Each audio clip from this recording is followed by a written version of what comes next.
Bem-vindos ao canal Três Tons de RH, o canal que foi reconhecido como o maior podcast de recursos humanos da América Latina. E isso é graças a você que nos segue aqui. Nós somos muito gratos, eu, Valéria Fernandes, Celso Jucchi e Sérgio Constantini, por você estar sempre aqui com a gente. Mas se essa é a sua primeira vez, seja mais do que bem-vindo. Aqui nós não falamos sobre só os assuntos, vamos dizer, tradicionais de recursos humanos. Nós falamos sobre liderança, empreendedorismo, todos os temas relacionados às relações do trabalho, do mundo das empresas. Então, se você é líder, se você é empreendedor, com certeza tem muito conteúdo interessante para você. Então, eu vou fazer o pedido de sempre, que é que você se inscreva. Não esquece, muitas vezes a gente vê um vídeo e acaba não se inscrevendo. Então faz isso agora. Se você gostar, dá um like, para nós é muito importante e compartilha com quem você acha que esse conteúdo pode fazer diferença.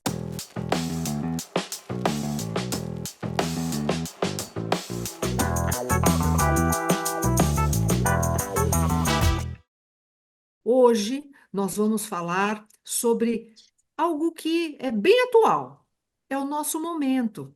Nós estamos vivendo um momento de muitas incertezas. E o fato de terem muitas incertezas, muitas vezes faz com que a gestão das empresas fica esperando o que é que vai acontecer. Será que bloqueiam a tomada de decisão? O que que você acha, Celso? As pessoas estão um pouco mais reativas, na retranca, como a gente fala no esporte? O que que você está vendo? Eu acho que sim, eu acho que montaram uma linha de defesa ali um pouco forte demais, né? E essa linha de defesa, ela cria um risco, apesar de a gente se defender, a gente deixa de atacar. E quando você deixa de atacar, você fica parado no mesmo lugar ali, né? Você não sai, você não evolui, e você abre espaço para alguém ocupar aquilo que você já tem, né? No mundo corporativo, nas empresas, no mercado como um todo, isso é muito claro, né? Qualquer pessoa que falta, é, você pega uma feira, né? Qualquer um que falta, vem alguém e põe uma barraca naquele lugar. Então, assim, isso é só uma demonstração de como é o mercado. Então, eu vejo que essa paralisação leva, às vezes, a tomadas de decisão de segurar coisas, por exemplo, investimentos em pessoas. Né? Muitas vezes, se permanece do mesmo jeito, sabendo que precisa evoluir a pessoa. Você olha para aquele grupo, o líder fala: eu preciso trabalhar esse cara, preciso trabalhar aquela outra funcionária, e aquilo fica: daqui a pouco a gente faz, daqui a pouco a gente faz. E esse daqui a pouco pode ser, às vezes, tempo demais. Certo, Sérgio? Acho que é bem por aí. Eu tenho uma percepção, Valéria e Celso, que as empresas, na verdade, elas estão com uma dificuldade em tomar a decisão. E quando a gente fala empresa, a gente está falando dos executivos dessas empresas, né? Eu não sei se isso, na verdade, é um sinal de uma certa falta de maturidade de pessoas que estão em posições-chave, né? Não sei se isso, porque do ponto de vista de mercado, de cenário, etc e tal, a gente já viveu cenários, né? Pelo menos nós três aqui, cenários no passado muito mais complexos do que o cenário que a gente vive hoje, né? Dúvida. Muito mais desafiadores, muito mais complexos. Mas a percepção que eu tenho é que tem uma geração hoje que tem uma dificuldade muito grande de tomar decisão. E isso talvez está se refletindo, né, no momento das companhias. Eu acho que as crises vão e voltam. A gente estava conversando um pouco antes do nosso podcast aqui. As crises vão e voltam, é natural, né? A gente vive um mundo meio de montanha-russa, mas eu percebo essa falta de preparo. Não sei se é exatamente devido, talvez, à falta de experiência em posições, vamos dizer assim, de tomar decisão. Não sei o seu perfil das pessoas, mas eu vejo, talvez a idade, muito embora eu acho que a idade não significa que você tenha falta de maturidade, mas eu vejo essa grande dificuldade. E a questão toda é, como é que será que a gente supera um obstáculo como esse, né, Valéria? Eu fico até me questionando muito, como é que a gente consegue trazer talvez essa maturidade da tomar decisão, né, para os grupos atuais, para os decisores atuais, para o time atual. O que você acha, Valéria? Olha, eu acho que o primeiro passo é a autopercepção. Esse clima de esperar o que vai acontecer acaba sendo assim uma contaminação coletiva. Então, nos encontros, né, que executivos ou lideranças acabam tendo entre empresas, ele vê que a empresa, né, parceira, outra empresa está aguardando algo acontecer, ele sente, não, então tá, vamos aguardar também.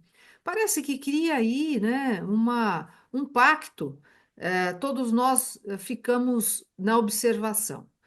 Isso não é legal.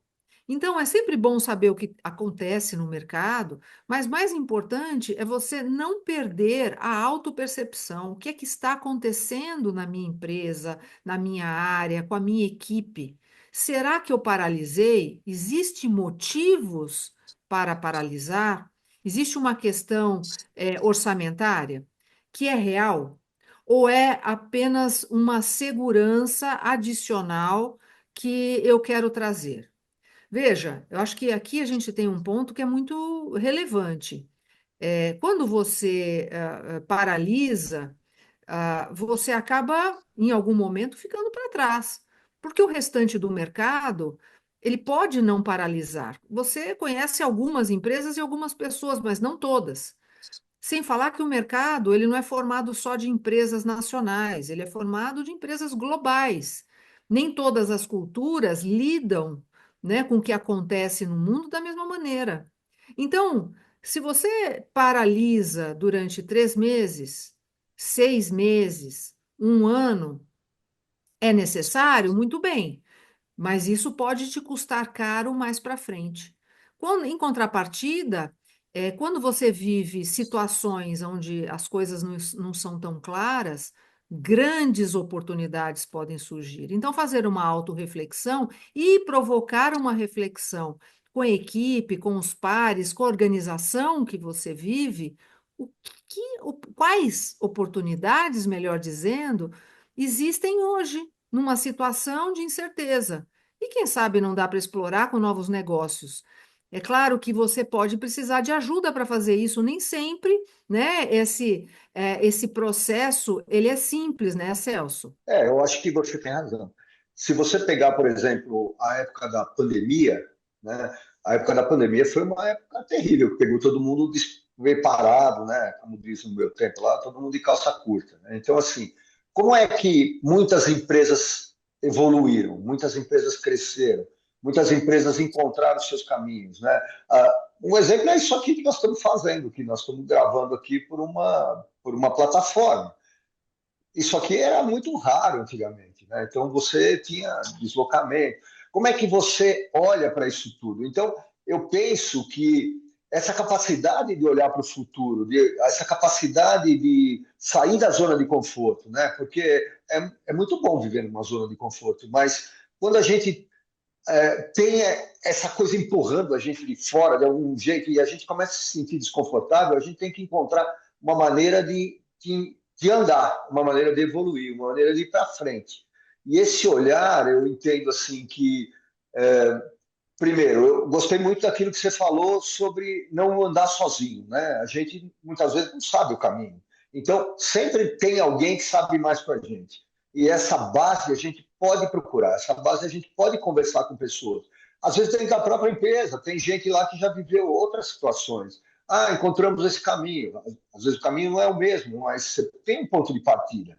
Sempre é possível, e eu vejo assim, quando você está estagnado, quando você fica na espera, você cria raízes. E sabe, árvore não anda, né? Então, assim, ela vai criando raiz, vai ficando lá, e aí o resto das coisas vão passando por ela vai ficando. E aí, hoje a gente tem muitos segmentos no mercado que isso acontece.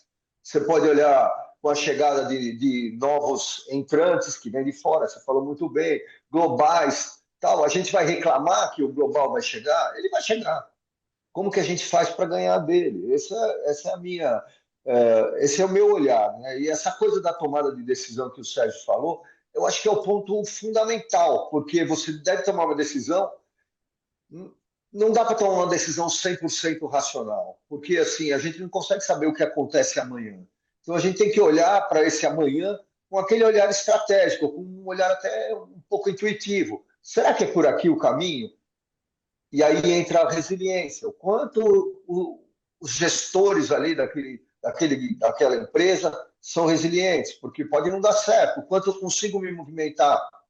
Não é, Sérgio? Eu penso nessa linha um pouco assim. Ah, o O que eu Sérgio vejo assim é acompanha, que né, na linha de... muitas empresas que estão em desenvolvimento também, startups dessa. Exato, exato. E eu queria Eu tô, ouvir bom, também de você, o que que você vem percebendo de dificuldades, como é que eles têm tratado esse clima de incerteza? Junta as duas perguntas aí. não, eu vejo que hoje a gente tem um cenário que é um cenário desafiador. Não tenho dúvida que seja um cenário bastante desafiador. A questão toda é como é que a gente reage a esse cenário. Na minha visão, as maiores oportunidades de mercado não surgem quando o mercado está, vamos dizer, em velocidade de cruzeiro, sem crise, etc. e tal. As maiores oportunidades surgem exatamente quando o mercado está em crise, né? Então, a postura do empreendedor, do gestor, no momento de crise, é importante porque na dificuldade é que você vai enxergar novas soluções, novas oportunidades, potenciais clientes, saídas para problemas antigos, talvez, etc. e tal. Então, a gente tem que parar com essa visão de que crise, a gente tem que parar tudo, fecha as portas, etc. Você fecha e espera a crise passar. Muito pelo contrário, eu acho que tem que saber aproveitar a crise. E não é fácil, tá? Eu concordo com todo mundo que não é fácil. Agora, quando a gente olha para o mundo das empresas, vamos dizer assim, que estão nascendo, né, principalmente o mundo das fintechs que eu estou mais envolvido, as fintechs têm um desafio adicional, porque as fintechs elas não têm uma estrutura com todas as funções definidas. Muitas vezes, até pela crise de fintechs que a gente passou nos últimos 4 anos, você tem lá pessoas que acumulam diferentes funções, né? Às vezes o RH está junto com a função do CFO, né? Ou às vezes, muitas vezes, o comercial está junto com a função do desenvolvimento de produto e assim por diante, porque você não tem capacidade financeira de ter todas as caixinhas preenchidas, né? Então, isso traz uma dificuldade adicional, principalmente porque as fintechs hoje, por exemplo, o sucesso delas muitas vezes vem não só de ter uma vida própria como fintech, mas se associar a outros players, talvez até de maior porte, onde elas possam conectar um serviço, talvez a um serviço de um pequeno, médio ou grande banco, né? Tudo isso traz dificuldades. Então, obviamente que o contexto todo fica muito mais complexo, né? Às vezes a fintech não tem nem compliance e nem know your client suficientes para poder se conectar a um banco. Ela pode abrir uma janela de fraude para um banco, um exemplo hipotético aqui. Então, eu acho que esse momento de crise é um momento que as empresas deveriam saber aproveitar melhor. Isso, obviamente, depende muito do perfil dos executivos, né? Só que existe uma grande tendência a você reagir de uma forma, vamos dizer assim, a evitar o risco. E o risco faz parte do negócio, né? As oportunidades talvez vão aparecer quando você assume um risco maior, né? Então, assim, a gente está vivendo um pouco desse momento, né? Eu acho que se associa a dificuldade de tomada de decisão, que talvez seja relacionada a essa falta de maturidade, vamos chamar assim, profissional corporativa, e ao mesmo tempo, em algumas indústrias, você tem às vezes até falta do profissional que acumula 3 ou 4 funções, fica mais difícil ainda se tomar uma decisão com pessoas que acumula 3 ou 4 funções, né? Então, eu acho que é esse momento difícil que a gente está vivendo, quando, no meu ponto de vista, pelo menos aqui, humilde ponto de vista, eu acho que a gente não está vivendo uma crise como a gente já viveu, que nós três aqui já passamos até por mudança de moeda, bloqueio de recursos, etc e tal. Eu acho que a gente já passou por crises muito piores. Mas parece, né, Valéria? É. Parece que o pessoal piora esse contexto, né? Vou ver de uma forma mais pessimista, não sei. Eu acho que temos aí uma questão também do efeito, não sei se aplica aqui, aquele efeito manada. Meio que o movimento fica de grupo, né? As empresas seguem um pouco o que as outras estão fazendo. Enfim, novamente, é interessante, é importante você olhar o que o mercado está fazendo, mas a gente não pode ignorar que nós vivemos de competição. Então, saber o que as outras empresas estão fazendo é legal, mas quem sabe então, poxa, se está todo mundo parado, eu vou me movimentar, porque aí é que eu vou ter um diferencial ao contrário, né, do ficar esperando. E não tomar risco nenhum talvez seja um grande risco, a depender do que nós estamos falando, né? Uma empresa que está começando muitas vezes não tem essa escolha de esperar, ela tem conta para pagar, né, no mês seguinte, muitas vezes ela precisa até realmente realizar ações, enfim. Mas pode ter dificuldades em fazê-lo. Por quê? Porque as demais, por alguma razão, estão esperando. Então, a espera, eu acho que, minha opinião muito pessoal, ela é aplicável sim. Existem momentos estratégicos onde é necessário a observação, mas eles são rápidos, eles acontecem pontualmente.